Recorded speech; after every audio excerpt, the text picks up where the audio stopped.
Hi guys, welcome back to Too Cool for Middle School. This is my first video of summer vacation. The school year is over. I feel like I look like I'm on summer break today too, because no more straightening the hair. Just got my Warriors t-shirt on, Golden State, woo! Got my Starbucks. This is actually my last day of summer because I start summer school tomorrow, so I got like almost a week off and then I just go back in tomorrow. So just a quick little break, and then I'll have a couple of weeks right at the end after summer school before we go back into the next school year. And I have high hopes for this summer. I always do. There's always so much that I want to get done, but I think I'm gonna do it this year. So I only have to teach for 2 hours, and Jensen has to go to daycare anyway. Like, we still have to pay for it whether he goes or not. I love his daycare, so I'm just gonna take him anyway, but I figure while he's there, I can try and get a few things done. So I'm gonna try and go to the gym every day.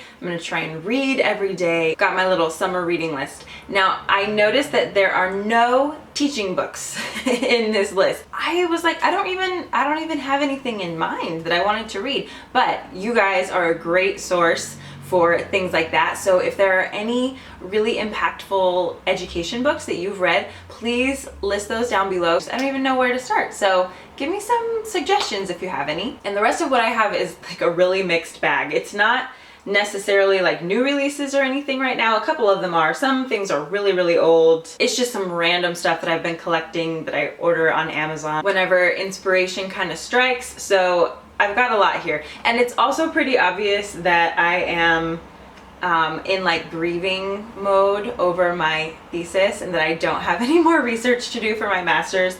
Yeah, it's pretty obvious from this. Okay, so let's start here.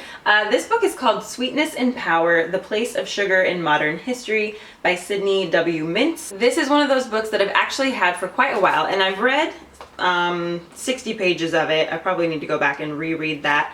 I just wanted to read this for like context for my master's thesis, which I did on the Virgin Islands. And islands really fascinate me, commodities really fascinate me, and I thought this looked really interesting just looking at the history of sugar, just through the lens of sugar. And there are quite a few books that do this. You can do the same thing, like just look at the history of coffee or of chocolate, and you find, interwoven within that history of slavery and imperialism and all kinds of crazy things. But for like the tropical Caribbean history that I do, this was pretty important. I just kind of pulled from this, but I want to go back and like really read the whole entire thing. Just like a casual beach read. Now, I've promised already I am going to do a whole video about my master's thesis. It's something I care about so much that I want to really, really prepare for it. So the videos that get pushed aside are those ones that I really want to do, but I just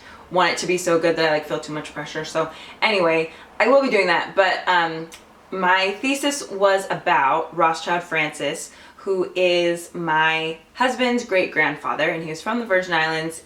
They call him like the Martin Luther King Jr. of the Virgin Islands. He was an amazing civil rights leader there, and he was friends with W.E.B. Du Bois. And so this was another book that I got during my research. This is The Souls of Black Folk by W.E.B. Du Bois, and I did pull from this as well, and it really helped me to understand like what Rothschild Francis would have been reading at the time.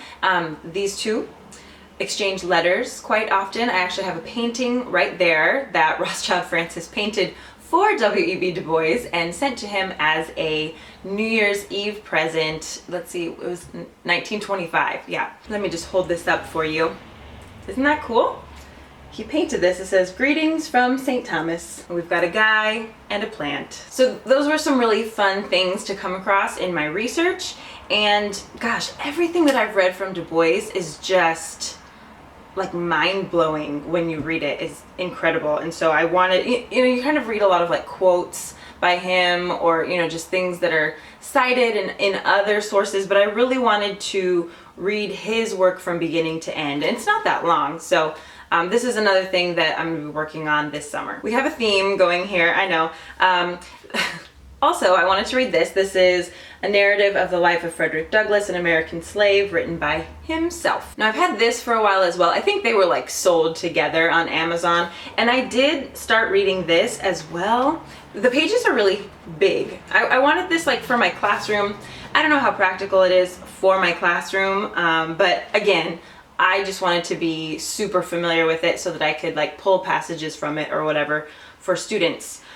I got like a page and a half into this thing and I was just like, oh my goodness. I just started underlining quotes like left and right. Like this is incredible. The whole thing about, if you've ever read this, like birthdays and how slave kids, like they never knew their birthday. They didn't get to celebrate. It's kind of how he starts off.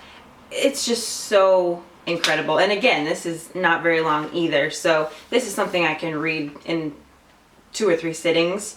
But it's just so dense and so good. And people who are amazing writers like Du Bois and Frederick Douglass, like I want those words in my mind. I want to be influenced by the way that they write and the way that they think, because they were geniuses. So I want that in me. Speaking of another genius, I've actually kind of read this. This is On Tyranny, 20 Lessons from the 20th Century by Timothy Snyder. He is a professor at Yale University, I'm pretty sure. It's just the history of kind of like the tension between democracy and tyranny.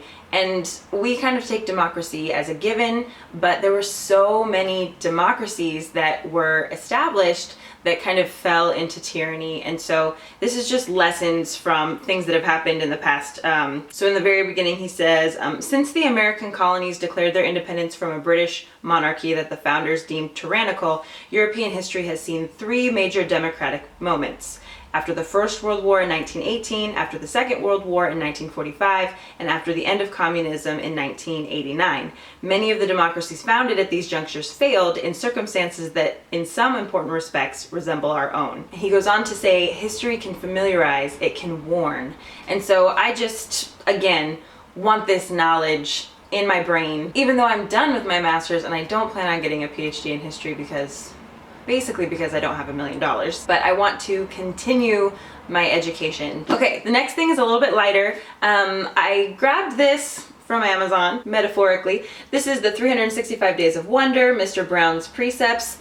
Wonder is coming out in a movie version in November, so I've already started planning a field trip for the 6th graders next year. I think that we're gonna read Wonder in class and do like a little novel study of it, and then I thought that maybe we could incorporate the quotes for each day. And it's short stuff, like, let's see, what is today? Today is June 13th. This one is a Serbian proverb. It says, be humble, for you are made of earth. Be noble, for you are made of stars. Be humble. Sit down. I like that one. That's really cool. So I'm not actually going to read this, but I'm going to incorporate this next year, and I'll probably just kind of flip through it.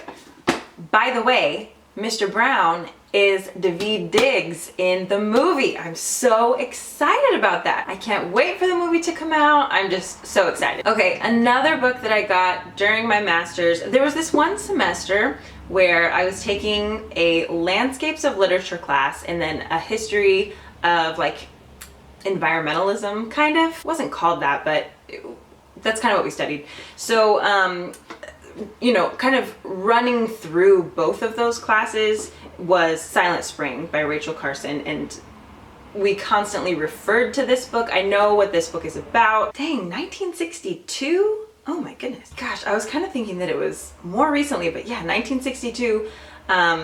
She kind of drew connections between DDT and the poisoning of water supplies and the effect that it had on like the entire animal food chain. And at this point, this is almost more like a primary source document. I just wanted to read in her words, like how she began talking about the effect that we are having on the environment. And I mean, this caused like a huge outcry, and most people didn't agree with her. And in LA, actually, I've been very interested in this lately. There are a lot of factories that emit a lot of harsh chemicals, and there'll be, you know, like quite a few within just like a mile or 2 radius, and the people who live in those areas develop lung cancer even though they've never smoked, and all kinds of health side effects that are sometimes fatal. And so, I mean, I feel like that should not ever happen. Like, we should be so far past this, but apparently we're not. And so I feel like that's a cause that I kind of want to educate myself about and possibly become more involved in. And so this is like the starting point. So I'm kind of excited to just read this and kind of get my foundation. Okay, here's a totally different book. This one is called The Love Dare. Who is this by? Kendrick Lamar. Stephen and Alex Kendrick. And so this isn't really one that you read, like it's a different little activity that you do each day. And I started it for my husband a while back. And I think day one is just like you don't say anything negative to them and then you write about how that was. And then on another day, like you pick them up a little gift, just like Starbucks or something on your way home and write about how it went. And I did not finish. I got a couple days in and then kind of got distracted. But our anniversary is coming up this month, and so I thought this would be kind of a cool thing, like leading up to our anniversary, just to really be focusing on our relationship. It just seemed like a fun thing to do. I am not like the most emotional person or the most like verbal about how I feel about people. Like, I love my husband to death, but I'm not so great always at like expressing my emotion. And so I think just like making a little game out of finding ways every single day to show him how much I love him sounds really fun to me. So I want to continue doing this one now that it's summertime and I can kind of remember to do it. Okay, this one I have talked about already. I got this so long ago. This is Ron Chernow's Alexander Hamilton, and this is what the play is based off of. This is what Lin-Manuel Miranda was reading on summer vacation when he came up with the idea. So I'm on like page 50 and this has like 800 pages. So this is gonna take me a really long time to get through, but it's fun to read if you know the musical, you know? So I know like all the lyrics by heart pretty much. By the way, I'm seeing it in October in LA. I have tickets. I am so excited. Like, a friend kind of like worked it out to do like this group deal thing, so she has them actually, but we're all gonna go as a group and I'm so excited. So I definitely want to finish this by October. So this one's gonna take some serious commitment to finish because it is pretty long, but it's so good already. Okay, the next one I've also started but then didn't get a chance to finish. This one is Unashamed by Christine Caine, and it's just about shame and how like that is something that can be really poisonous to us in our lives, and maybe we're not even aware of the shame that we're carrying around. She talks about how God releases you from that shame and gives you grace and forgiveness. I really like Christine Caine. She started the A21 campaign, which works with Dressember, which I do every year, and she rescues women out of sex trafficking and sex slavery and provides housing and counseling and medical care and job training for these women. And so you know that they must carry just an unimaginable burden of shame, and she helps to teach them to release that. And so I think her perspective is going to be really interesting. So gonna read this one too. Okay, the next one is A Fighting Chance by Elizabeth Warren. I've also started this one. As soon as I get a book, I like start reading it, but then I have to like make time to finish it. Dang, my bookmark is on page 142, but I don't think I really did get that far. I think the idea of this book is about how when she was younger, she had a fighting chance. Like, she grew up in Oklahoma. Her parents were not rich. She became a teacher actually before she got involved in politics, but she was able to get an education. I think her kind of thesis in this book is that it's a lot harder now, that the gap between rich and poor has grown even wider, and it's more expensive now to get an education, and you know, climbing out of humble circumstances is just more difficult now. She's an expert in finance, and so I think this will be quite economics heavy, and I just think this is an interesting thing to have a better understanding of. So I really like Elizabeth Warren. She's always so confident. She always knows her stuff. Every time I see her on TV, I'm like, you must read like 20 hours a day and then spend the other 4 hours in hearings, because she always is just such an expert on everything that she's talking about. I don't know how she does that. She must have really good interns. Some fiction, finally. I know I'm so bad about reading fiction. I need to read more. I need to borrow some books from myself, from my shelf in my classroom. This one is The Hate U Give by Angie Thomas, and I actually did already read this one. This was the first one on my summer reading list, and I finished it the other day. This book is so good. I really don't think I can even do it justice by talking about it. Angie Thomas creates Star's world so completely that as you're reading this, you really get a sense of Star's perspective. And this isn't giving anything away, but she witnesses a police shooting. She's in a car with her friend at the very beginning, and he gets shot by the police and he dies. And then you're kind of thinking like, well, there are hundreds of pages left, like what else can happen? That kind of seems like a climax, but it's the story of the rest of your life that you have to live after you have witnessed something like that. And you know, they do pull the gun on her, and it's very traumatic for her, and I feel like we don't talk about that side of these like kind of hostile encounters that people sometimes have with law enforcement. And actually the Netflix show Dear White People just did an episode where this guy gets a gun pulled on him, and you know, he's like a pretty tough guy, and then they show him in the next scene just sobbing, like leaning against his door. Like that would be such an intense situation, and for some reason I had never really thought about that, and we don't really think about that, and we think that people that get in encounters with law enforcement are like really tough maybe, or maybe they're like used to that, or that's something that wouldn't really affect them.